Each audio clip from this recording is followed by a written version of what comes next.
नमस्कार, ताजा अपडेट के साथ मैं हूं आपके साथ अशोक वर्मा। आप देख रहे हैं टीवी 20 न्यूज। अपने अपने क्षेत्रों की खबरें देखने के लिए बने रहिए हमारे साथ। हम शुरुआत करते हैं खबरों का सिलसिला। कारगिल शहीद रामसमुच यादव की स्मृति में उनके गांव नथुपुर अनजान शहीद शहीद पार्क में मंगलवार को उनकी याद में शहीद मेले का आयोजन किया गया। शहीद मेले के मुख्य अतिथि वीर नायक दीपचंद कारगिल योद्धा रहे। शहीद मेले में आसपास के जनपद के 25 शहीदों के परिवारजनों को सम्मानित किया गया। वहीं विविध देशभक्ति सांस्कृतिक कार्यक्रमों का भी आयोजन किया गया। इस दौरान वीर नायक दीपचंद ने अग्निवीर योजना के संबंध में उन्होंने कहा कि मेरा मानना है कि यह योजना ठीक नहीं है, लेकिन अभी योजना आई है तो आगे देखना होगा कि क्या 4 साल की सर्विस वाले सैनिकों के अंदर अपनापन आता है या नहीं। कारगिल युद्ध में शहीद रामसमुच यादव की स्मृति में 22 वर्षों से उनके गांव स्थित नथुपुर के शहीद पार्क में शहीद मेले का आयोजन होता है।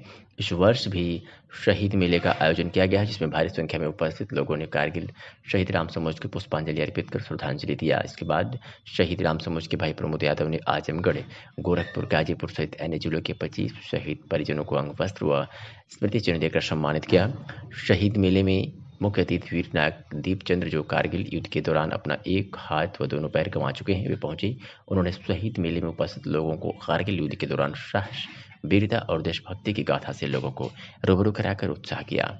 वहीं विभिन्न प्रकार के देशभक्ति गीतों व कार्यक्रमों के माध्यम से शहीद मेले में उपस्थित लोग देशभक्ति में डूबे रहे।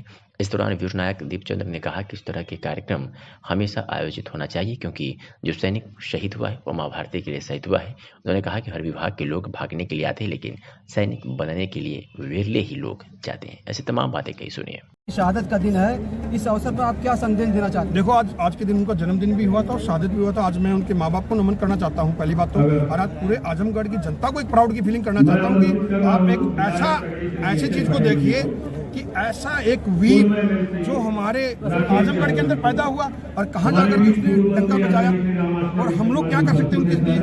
हम कुछ नहीं कर सकते, तो कम से कम उनकी शहादत को एक कहानी बताइए, युवाओं को बताइए कि देखिए भाई, हम लोगों ने भगत सिंह को नहीं देखा, लेकिन ऐसे वीर हमारे क्षेत्र में पैदा हुए हैं और देखिए उन्होंने देश के लिए क्या नहीं किया।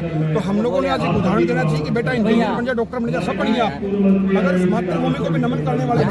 जिस तरह तिरंगे का हर घर सम्मान हुआ है, पहली बार हुआ है, इसको मैं कहना चाहते हैं तिरंगा हर घर लगाया गया है, आप कुछ जनता को चाहते हैं? भाई मैं तो बोलता हूँ हर घर तिरंगा लहराने के साथ में उन तिरंगा किसी कारण लहरा रहा है उनको भी आप नमन करिए ना, जिनके कारण तिरंगा आज बोला हम सांसें ले रहे हैं, हमारा तिरंगा लहराता बोलते ना कि उनकी सांसों को बदौलत ले रहा है, मगर क्या ये जो मुहिम ताकि मैं यही संदेश देना चाहता हूँ कि भाई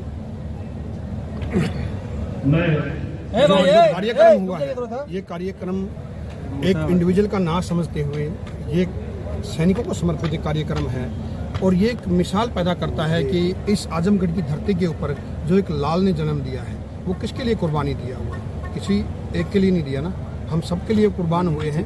तो ऐसे लाल को आज हमने बिना बोले, हमको निमंत्रण की जरूरत नहीं पड़नी चाहिए, हमको किसी को इन्विटेशन जरूरत नहीं पड़ना चाहिए, स्वयं की इच्छा से आना चाहिए। मैंने प्रमोद भाई साहब से अभी वादा किया कि अगली बार जब भी आएंगे आप टेंशन मत लीजिए, मैं हजारों मेरे भाइयों को लेकर आऊँगा, क्योंकि ये हमारा भाई था।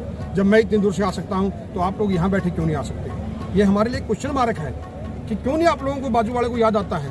वो बोलते हैं कि दूर के ढोल सोने लगते, वैसी बात होगी ना ये, क्यों सर नहीं करते हैं? आपने अपनी तकरीर में ये बात कही है कि सिर्फ 15 अगस्त और 26 जनवरी के मौके पर सैनिकों को बिल्कुल सर, आज भी मैं आपको बोल रहा हूँ, भूल जाते हैं। बिल्कुल ये तो कहना है कि आज बताइए, आज गवर्नमेंट ने बोला है कि झंडा नमन करिए। मैं तो पिछले 2 साल से झंडा लगा रहा हूँ, आज भी मैं शहीद स्मारकों पर जाता हूँ और वहाँ तिरंगा लगा रहा हूँ। मेरा पूरा, मैं ये ग्राउंड की बात कर रहा हूँ, मैं कछुआ चाल चलता हूँ, मैं खरगोश नहीं हूँ, मगर मैं जो भी कार्य करता हूँ इस देश को समर्पित है। मुझे किसी से कोई एलर्जी नहीं है, किसी नेता अभिनेता सब अपना अपना काम कर रहे हैं, किसी गवर्नमेंट से मेरा कोई गिला शिकवा नहीं है, मगर जागना है तो रियलिटी में, जैसे हम सैनिक, आप बताइए, हम भिन्न भिन्न जाति प्रांतवाद क्षेत्रवाद से आते हैं, अनेकताओं में एकता की मिसाल है, तो यहाँ आप क्यों बढ़ जाते हो भैया? ये उस बिरादरी से आया, उस बिरादरी से आया। नेता लोगों को भी हम लोगों ने बांट दिया और नेता लोगों ने हम सबको बांट दिया, तो नेता लोग कब एक होंगे भाई?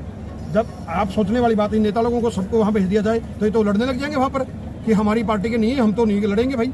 हम तो सैनिक कभी नहीं सोचते, हमको तो बंगाल में भेज दो, अरुणाचल में भेज दो, कहीं पर भी भेज दो, हम लोग तो कोई भी दिल्ली में गवर्नमेंट बैठे रहे, हम तो निपुण रखते ना, हम गवर्नमेंट